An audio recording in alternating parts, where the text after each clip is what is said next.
Olá, telespectadores da Vale TV. Estamos entrando no ar para mais um programa Valores da Nossa Terra. Programa este de veiculação semanal que tem por objetivo colocar em perspectiva fatos, histórias de homens e mulheres aqui da nossa região, especialmente Novo Hamburgo, que possam contribuir para o nosso dia a dia, servindo de exemplo, de estímulo, enfim. E hoje, no nosso programa, temos o prazer de contar com a presença da doutora Aline Biazus Soares Karoff, que também é advogada, no passado também incursionou pela área política, Também tem um trabalho voluntário na área da religião, desenvolvendo atividade pastora, É mãe, uma mulher como todas essas que estão aí nos assistindo, e que com certeza nos falará sobre as angústias do dia a dia e tudo aquilo que envolve na atual quadra histórica a família, a educação de filhos, etc. Doutora Aline Biazus Soares Karoff, é um privilégio contar com você no programa de hoje. Muito obrigada. Seja bem-vindo. Obrigada pelo convite, doutor. Muito bom dia a todos que assistem a Vale TV nesse momento, E dizer que é uma satisfação poder estar aqui contribuindo e enaltecendo esse programa. Ok. Doutora Aline, nós tivemos um quadro difícil a partir de 2020, que foi essa da pandemia da Covid-19.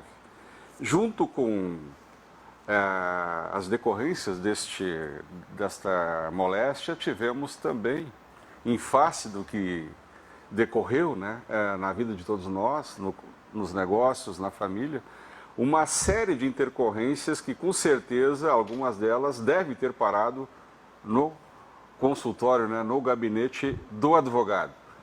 Foi isso mesmo que aconteceu? Foi isso. É engraçado porque o direito de família ele tem como objetivo regular as relações de convivência e as obrigações. Mas a pandemia trouxe fatos que nem o próprio direito de família ainda já havia analisado ou havia hipotetizado de que forma resolvê-los, porque situações inusitadas passaram a bater as portas do Poder Judiciário e, primeiramente, como o senhor disse, aos escritórios de advocacia, com situações em que se precisa uma decisão, mas não se tem um precedente sobre como agir. Então, aí os magistrados tiveram várias decisões, sempre pautado nos princípios que regem o direito de família, para tentar solucionar essas demandas que bateram à porta do Poder Judiciário. E foi um quadro, essa pandemia incrível, porque ele traz, então, uma perturbação naquele status quo que estava mais ou menos equilibrado. Por outro lado, também a infraestrutura do Estado, todo o Poder Judiciário também sofreu, em decorrência da pandemia. Também parou, eu diria. Parou.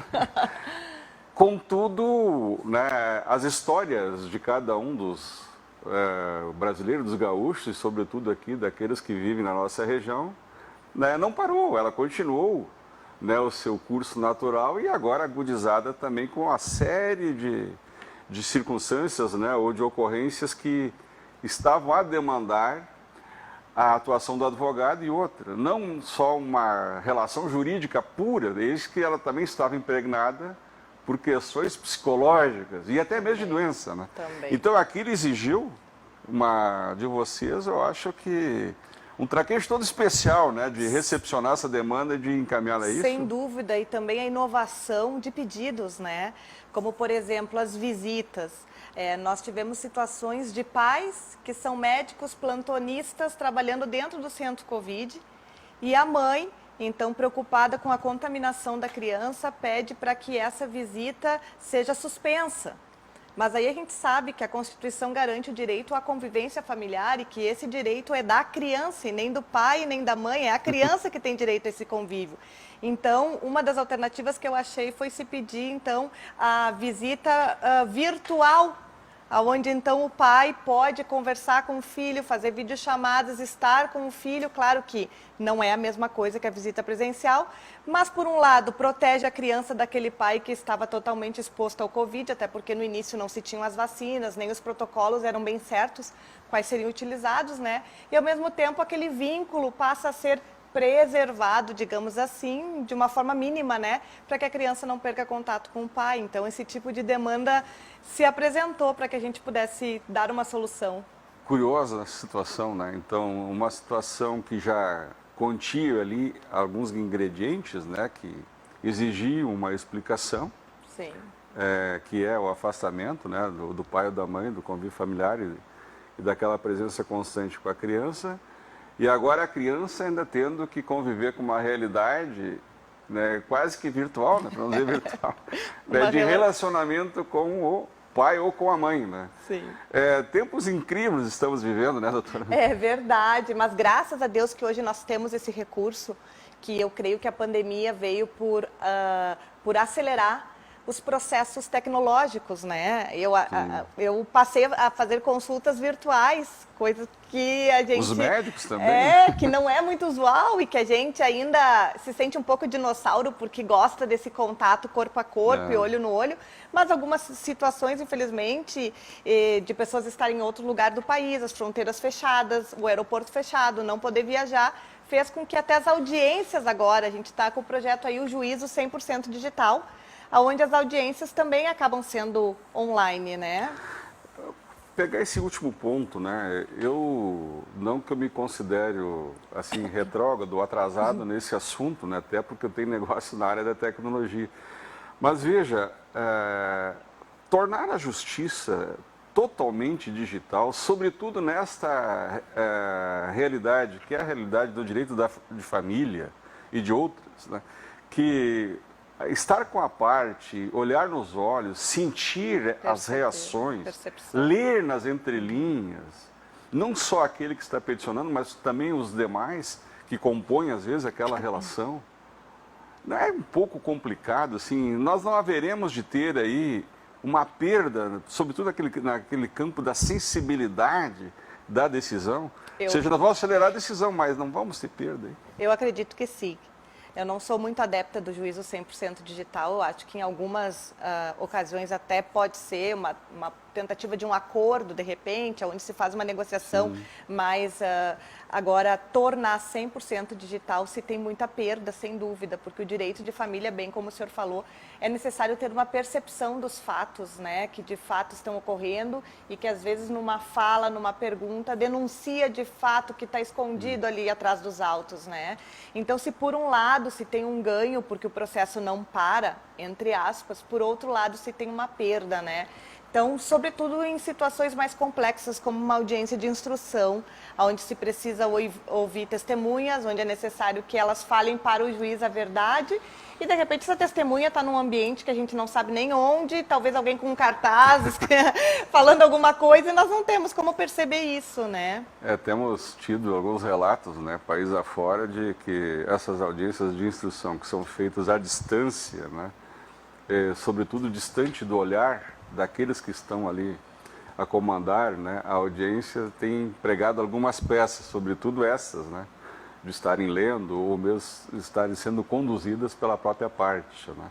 Isso é um prejuízo, com certeza, que nós haveremos de escrever muitas folhas, né, muitas linhas ainda, né, entre o grande embate da velocidade da decisão e da qualidade da decisão, né. O que nós iremos privilegiar? Eu, de antemão, já lhe digo, né, que eu sou muito mais adepto da qualidade da decisão, porque a decisão com qualidade e representatividade e autoridade, ela poderia servir não só para aquele caso, como para milhares de outros, né?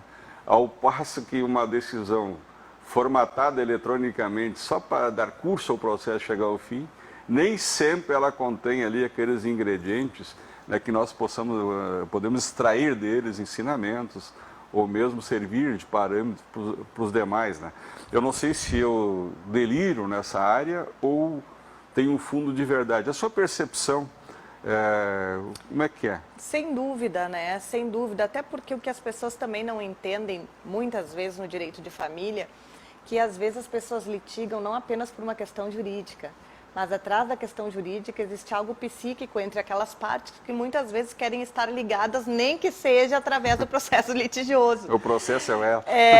E o processo, como o próprio nome diz, processo, uma série de atos concatenados com início, meio e fim, é necessário que se tenha os tempos pautados para que as partes possam absorver o curso do processo, para que possa haver a interferência estatal naquelas relações. Às vezes regula um pouco aqui, regula um pouco ali, e as pessoas vão vendo que aquilo que era tão terrível não era tão ruim, digamos assim, né? É verdade. E a situação vai se organizando, porque o objetivo do direito de família é regular as relações para o bem das partes.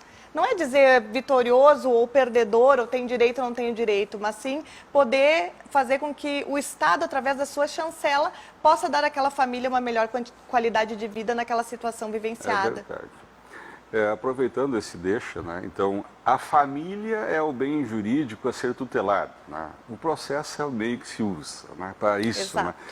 Como mulher, né, atuando em várias áreas da realidade humana aqui na nossa região, né, como é que a senhora tem visto a questão família na sociedade?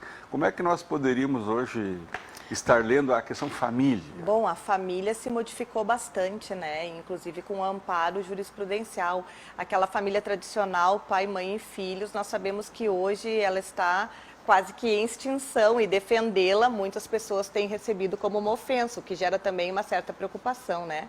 Existe a pluralidade de famílias, famílias que são amparadas, a avó com os netos passa a ser uma família, a mãe só com os filhos, ou o pai com os filhos, ou o casal, ou dois homens que têm um relacionamento homoafetivo, ou duas mulheres passam a ser amparadas também juridicamente. Então, aquela ideia de família, pai, mãe e filhos, né, juridicamente, ela teve uma alteração bastante significativa. Hoje em dia, todas as formas de família são tuteladas pela legislação.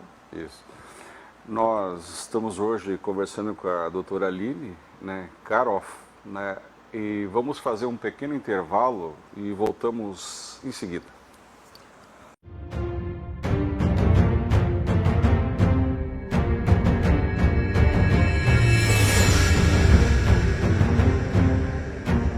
É com muita satisfação que a Unimed Vale dos Sinos faz a entrega deste presente especial a você.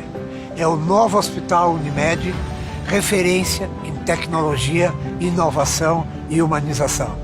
Uma estrutura toda conectada, com corpo clínico de alta qualidade, trazendo excelência ao atendimento hospitalar.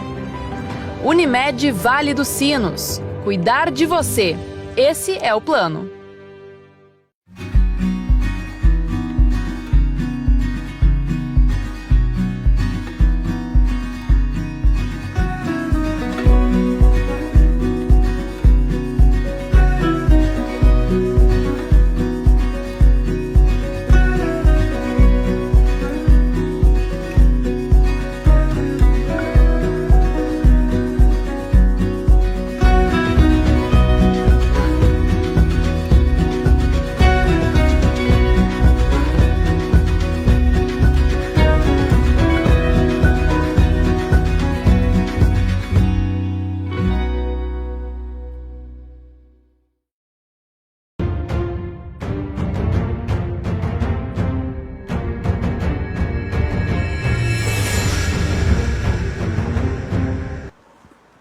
Estamos de volta com o programa Valores da Nossa Terra, que hoje recebe para o nosso deleite aqui, né, a doutora Aline Karoff. Encerrávamos o bloco anterior falando sobre família e sabemos que, né, a pandemia ela trouxe uma série de alterações, sobretudo ela proporcionou o que deveria ser uma coisa boa, uma maior convivência entre os casais sob o mesmo teto. Mas ao que consta, e a doutora Aline haverá de ter informações mais precisas, isso de fato aconteceu, mas também não foi menos verdade que uma série de situações de realidades, né, de relacionamentos também acabaram se desconstituindo. Ou seja, aquilo que era para ser bom, né, viver mais sobre o mesmo teto, estar ali, acabou também fazendo com que se aflorasse uma série de divergências e trouxe também uma série de desconstituição familiar. É isso mesmo, doutor? É verdade.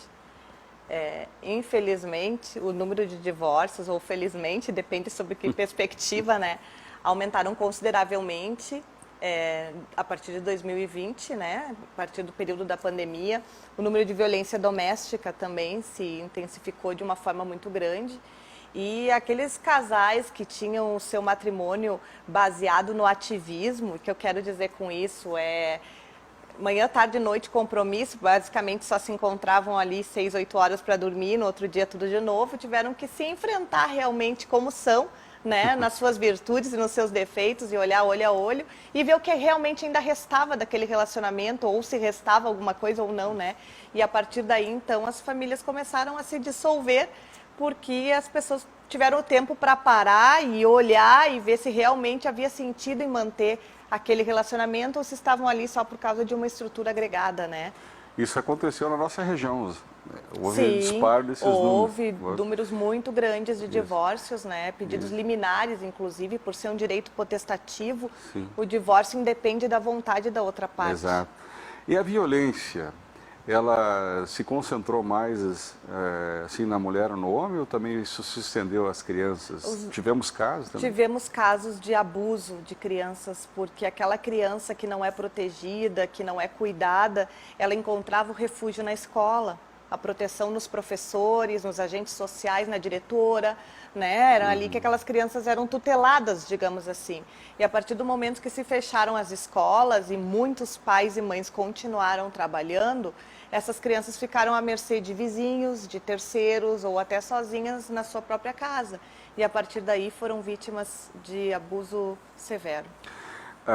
A senhora, como advogada, uma atuante na sociedade aqui, né, da nossa região, também percebeu que, digamos assim, tirar as crianças da escola, né, um ambiente em que elas estavam ali num processo de formação, obtendo alguns limites, a alimentação, convívio com os diferentes, né, e trazer todos eles para casa agora, né, para o lar, isso pode ter redundado em prejuízo na formação dessas crianças? Sem dúvida, e um prejuízo irrecuperável, porque nós temos ouvido os pedagogos e psicopedagogos né? também falando a respeito de que aonde ficaram lacunas educacionais naquele tempo e naquele momento não se recupera mais. Então há sim um prejuízo muito grande para as crianças como um todo, né? Porque o ambiente familiar de uma parcela significativa desses, né, que tiveram que sair da escola e voltar para casa, além de não terem ali aquelas condições mínimas familiares, também não tinham estas, né, econômicas, né? Até questões nutricionais de alimentação. De alimentação e também de continuar o processo, pelo menos em parte, de aprendizado e de convivência, né? Sim, ou seja, aí pode-se dizer que quase todos tivemos problemas, né? Exato. A convivência foi restrita.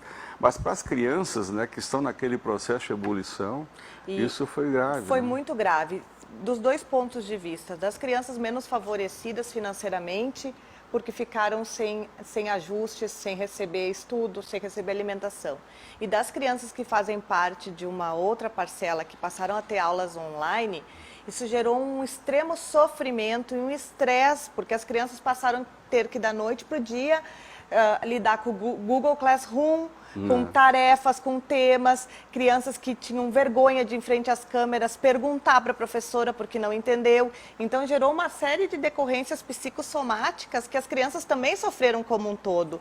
Quem não teve assistência e quem teve assistência, porque a gente sabe que nada substitui o professor em sala de aula e essa convivência do ambiente social que é a escola, né? Isso é verdade. Eu até digo, né, tenho duas filhas que, a exemplo da senhora também, que estavam e passaram por esse processo. Da noite para o dia, eu me vi também desempenhando a função de professor, né? Auxiliando, ajudando, amparando ali, né? Eu ainda tive condição de fazer, né? Mas muitos pais e mães não estavam presentes, né, ali para fazer. Então a criança fica em casa, reclusa, mudando, né, aquele paradigma de atuação e agora aquele a quem ela recorria presencialmente, distante. Então, não adiantou muito, em algumas circunstâncias, também mandar para casa e despejar o conteúdo, né? O prejuízo nós tivemos de qualquer forma. Sim. Podemos ter vencido o conteúdo, mas tivemos o prejuízo das experiências de vida, né, de aquilo que eu chamo de forjar a personalidade. Sim. No dia a dia, ali em sala de aula, convívio com os colegas. Isso, com certeza, nós vamos enfrentar e colher aí na frente. Ou seja, o que mais me chama a atenção é que isso é uma constatação, isso é uma realidade, isso não é um achismo. E não se vê de parte das autoridades nenhuma iniciativa para nós diminuirmos, porque eliminar não iremos, as consequências desses quase 200 dias fora da sala de aula. Como disse a doutora Aline, que trouxe, né, digamos, consequências, muitas delas irreversíveis para o processo de formação dos nossos jovens. Ou seja, eu esperava, eu sinceramente, e ainda espero que possa vir a acontecer, que nós tenhamos, né, a eleição de um conjunto de medidas que sejam capazes, né, de enfrentar essa dura realidade, né, que é nós termos, digamos assim, prejudicado, sob certo aspecto, o processo de formação da nossa juventude, né, doutora? É verdade. Isso é grave, né? Isso... Até porque essa situação é bem preocupante. Eu li hoje pela manhã que na China já estão com novos focos de Covid, inclusive o governo orientando a estocar alimentos. Então, nós não temos a certeza se de fato essa pandemia terminou, né? Porque nós sabemos que essa globalização, o que acontece lá, dias depois acontece aqui, né? E nós precisamos, de fato, como o senhor disse, ter um conjunto de medidas sólidas, persistentes, né? E inteligentes nesse processo de isolamento social, a respeito de alguns países da Europa que fizeram isolamento. Quem eles isolaram? As pessoas com comorbidades e as pessoas idosas, que são aquele grupo que realmente precisa maior cuidado, mas as crianças continuaram indo normalmente à sala de aula em muitos países, né? Eu também me assisti com preocupação, né, vários países da Europa, do Oriente inclusive, tomando já algumas iniciativas no sentido de, né, rever essa abertura generalizada que foi feita, né? E o que mais me causa espécie aqui no país é que nós simplesmente enfrentamos, né, de forma até discutível, os efeitos da pandemia. Mas parece que não fomos incapazes de aprender algumas coisas e, sobretudo, algumas medidas acautelatórias, né? Eu, salvo se estiver enganado, eu não estou vendo, assim, não estou percebendo de parte das nossas autoridades, né, a adoção de medidas de médio e longo prazo para, numa hipótese de retornar ou recrudescer esses números, como nós enfrentaríamos isso. Parece assim que tudo é feito de forma reativa. Nós temos uma incapacidade, parece, de planejar e de nos acautelar. Eu gostaria, viu, doutora Aline, que este evento, trágico evento, já que nós tivemos que enfrentá-lo, né, tivesse sido usado como outras nações usaram. Eu sempre digo assim, que as grandes nações que pontificam, né, o desenvolvimento econômico, social, político e de desenvolvimento humano no mundo, elas se valeram de tragédias como essa da Covid-19, de grandes tragédias tipo terremotos, guerras, para buscar o cimento necessário para o seu projeto de nação. Esse sempre foi usado como mote galvanizador das atenções, ou seja, daquela agenda comum que fizesse sentido a todos os habitantes daquela circunscrição geográfica, daquela nação, né? Nós poderíamos ter usado a crise do Covid-19 como aquele grande motivo, ou um grande motivador para nos aglutinarmos enquanto nação ao redor de um projeto, irmanarmos mesmo, né? Para podermos sair mais forte dele. E parece que nós saímos mais fracos, debilitados. A senhora percebe isso, né? Percebo, porque o Brasil é um país continental muito grande, né? Muitas expressões políticas e, na verdade, isso nós resolvemos bastante, né? no ramo da política. E o que houve, na verdade, foi uma inquisição para achar culpados. Essa irmandade deveria vir por parte daqueles que nos representam, tentar buscar soluções que realmente pudessem nos apontar o caminho, né? Mas o que houve aí foi uma guerra política, uma questão de saúde se tornou uma questão de direita ou de esquerda, inclusive por todos os cidadãos, inclusive os próprios médicos, né, ao adotar o protocolo ou não adotar. E a gente sabe que nenhum julgamento ele pode ser imparcial, mas ele não é neutro, porque a escolha por um plano A ou B faz parte daquilo que nós carregamos como valores e essências, né? Então, e nós estamos aí agora com uma inflação galopante, com os preços dispararam, com o IGPM 32% no último ano, né? E isso diz respeito a todos nós, porque nós temos aí um grande problema, que é o problema econômico agora, para resolver, né? Pois era, isso, às vezes eu paro para refletir e fico assim, preocupadíssimo, né? Nós, com uma nação, digamos, sob certo aspecto, né, conflagrada, um país doente e desesperançado, né, sendo chamado para mais uma travessia complicada, complexa, que é o ano que vem das eleições, né? Então, tem tudo, estão reunidos todos os ingredientes para que nós não venhamos ter as melhores escolhas, porque faltará racionalidade, né? E haverá um exagero, né, de emoções e de outros elementos, né, de toda a ordem, que com certeza, né, fará com que nós não tenhamos a clareza necessária, a tranquilidade necessária para fazermos as melhores escolhas. Doutora Aline, eu quero dizer que foi um privilégio tê-la recebido hoje e termos aqui conversado sobre uma gama muito grande de assuntos, né? E com certeza nós precisaremos fazer outros programas para podermos aprofundar grandes desses temas, né? Eu agradeço a oportunidade, foi um prazer estar aqui. Ok, obrigado. Nós vamos encerrar mais um programa Valores da Nossa Terra e prometemos voltar na semana que vem com mais uma entrevista relevante com algum personagem aqui do nosso querido Vale dos Sinos. Até lá.